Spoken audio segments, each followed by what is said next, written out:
শুধু আমার জামাই সবাই বলছে যে অবিহিত লাইন চালার জন্য আমার জামাইরে গ্রেপ্তার করা হয়েছে।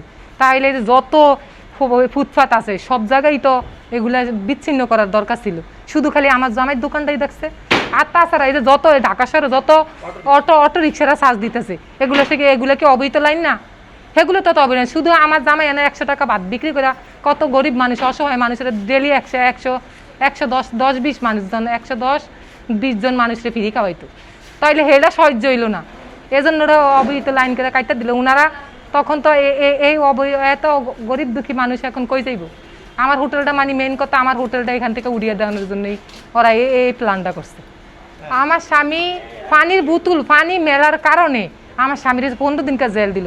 আর যে আমার স্বামীরে গালাগালি করলো তাইলে হেডার বিচার কি হইব? হেডা আমি পুরা বিশ্বের সব দেশবাসীর কাছে আমার বিচার। আপনারা বলেন, আমার স্বামীর যে গালি দিল এটার কে বিচার করবো?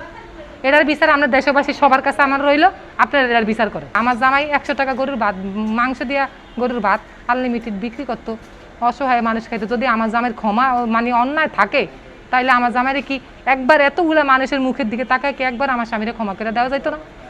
আমরা যদি আমার স্বামীর অন্যায় হয় তাহলে আপনারা আমার স্বামীর শাস্তি দেন। আমরা তো বলছি আমরা আইন মানি, আমরা আইন ব্যয় আইনে না। আমরা তো জানি দেশের, আমরা কি আমরা দেশের জনগণ না? আমরা জানি না আমরা কি এতটাই আমরা কি কম বেশি জানি না? তাও তো কিন্তু কাম করে এটা কি ক্ষমার দৃষ্টিতে দেখা যাইতো না? এত মানুষের আমরা করি, তারপরেও যে আম করে এই অবিহিত লাইনের জন্য আমার স্বামীর করা কি এটা কি আইনের চোখে বড় হয়ে গেল? দোকান থেকে ফ্যান নিয়ে গেছে, ফ্যানের জন্যই তো কথা বাড়ছে। যখন বিদ্যুৎ লাইন কাইটা দিছে, কাইটা দেওয়ার পরে আইসা ওরা সবগুলো ফ্যান খুললে লেছে। খুললে যখন নিয়ে যাইতে লেছে তখন বলছে আপনারা আমার ফ্যান নিতেছেন কেন? আপনারা খুলছেন ঠিক আছে, আপনারা কারেন্টের লাইন কাইটা দিচ্ছেন, আমার ফ্যান নিতেছেন কা? এই ফ্যান নিতেছে কইতে কথা বলার সাথে সাথে ওনারা ধাক্কা দিছে। ধাক্কা দেওয়া তো ওনার হাতে একটু সমস্যা ব্যথা ছিল আর কি। দেখছেন আমরা সবাই দেখছেন উনি ফইরা যাইতেছিল, তখন একটা ভ্যান গাড়ি ধইরা উনি দাঁড়ায় তখন আর কি পানিটা ওই হাতে ছিল, তখন ফিক্কা মাছ তার বাড়ি মেলাইছে যে একটুকুই ওনার দোষ। ওনার এই দোষের জন্য 14 দিন ওনারা জেল দিছে। আর ওনারা যে সবার আগে ধাক্কা দিল সেটার কোনো বিচার হইব না, আর যে গালিও দিল তাও কিছু হইব না।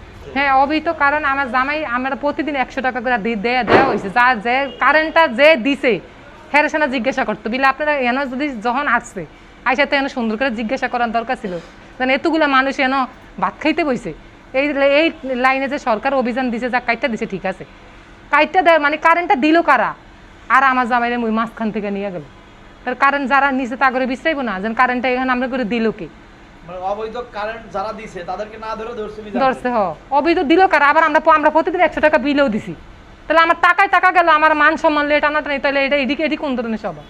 এটি কি? আপনি এখন কি চাচ্ছেন?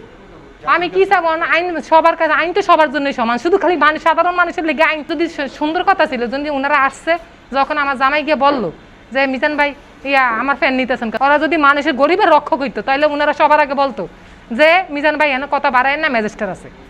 তাইলে তো আমার জামাই এনার কোনো কথা কইতো না। আমার জামাই এনে জানতোই না যে ম্যাজিস্ট্রেট আছিল।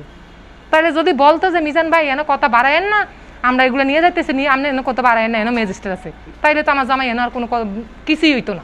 ওনারা আমার জামাইকে কথাটা বলার সাথে সাথে ওনারা ধাক্কা দিছে। আপনারা তো সবাই ভিডিও ফুটেজ সাথে এখন হ্যাঁ যারা পানির বোতলটা মেলাইছে, হয় পানি এটা উপর থেকে এভাবে মেলা, তার মানে ওনার মেলতো না, ওনার হাতে আবার ব্যথা আছে। জি, ওনার হাতটা এই জায়গায় বাম ডাইন হাতটা এই জায়গায় অনেকটা ফুলা ছিল, এখানে চোট লাগছে, এই জন্য পানির বোতলটা এইভাবে ফিক্কা মারছে কি পানিটা আর কি পড়ছে কি হাতে ওনাদের গা। 15 দিনকার জেল দিছে। তাইলে আমরা পানি মারার কারণে 14 দিনকার জেল।